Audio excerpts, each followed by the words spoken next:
6.7 billion. Well, marami akong tanong eh. So, ibig sabihin, kasi yung transactions is different from statement of bank deposits. Kaya nga I was about to ask yung 6.7 billion. Kasi for 25 years, Oo nga, oo. pag, for example, if you are for example, a businessman, meron kang project, ang project mo 20 million, for example. By the way, 19 years lang yun. 19 years. 19 years. So 19 years. So 20 million. Ang profit mo doon ay, for example, 10%. So binayaran ka nung kliyente mo, 20 million. Pinasok mo sa bangko mo. Tapos you will have to pay yung mga suppliers mo.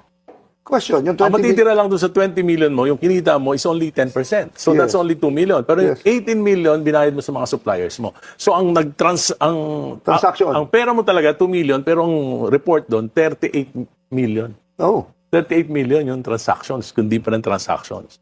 Kaya, for example, naghulog ka sa isang property, naghulog ka every month. Every month. Palagay mo na 500,000 every month. So, reported yun. Yes.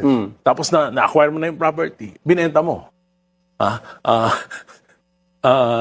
Binenta mo na, for example, na 100 million, nabenta mo ng 110 million, kumita ka ng 10 million. Yun lang yung kinita mo. Kinita doon. mo. Pero yung Transaction na nangyari. yung transaction ang laki. 105 plus yung mga hinulog mo every month. So, halos... No, kasi 6.7 billion yung nakalagay doon.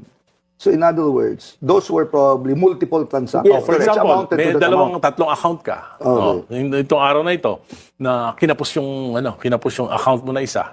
So magta-transfer ka ng pera mo dito sa isang account. So naka-report mo sa account mo, nag-transfer ka doon, naka-report din, nag-receive, tapos naka-report din na nagbayad ka. So times 3 na kagad yung transaction mo. Kaya hindi... But what you're saying is irrelevant right now, for now, because number one, they didn't appear.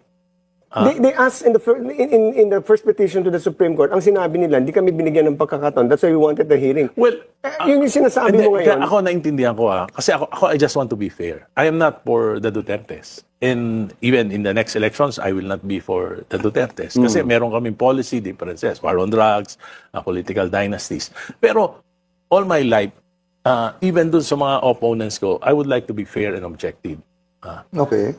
Ang nasa puso ko, nasasaktan ako pag nakikita ko yung mga nagtatanong sa kanya na na-incentivize nung 19th Congress na bilyon-bilyon, trilyon yung pinakinabangan tapos parang pinipersecute ito. Alam na alam ko sa puso ko eh. Alam na alam ko sa puso ko. So, hindi, kaya sabi ko, I will decide based on the committee report, but I will have to study the committee report. At kailangan dun sa plenary debates, tatanungin ko sila. Question lang po. 19 years. Which is covered dun sa 19 years na panahon na nasa public service. Si VP Sara at Yung saka impeachment supposed to be that will only cover the years na Vice yung President. impeachable offense as Vice President. Vice So 3 President. years. So 3 years. So 3 years. So technically, yung 3 years ang dapat na makover. Assuming yung 6.7 billion, galing sa AMLA. So And then, I would sabi assume nga ni totoo. Di ba? Congressman Ungab, nabasa ko yung ano niya, ang covered lang dun sa 3 years is only mga 68 million. 68 million. Yeah.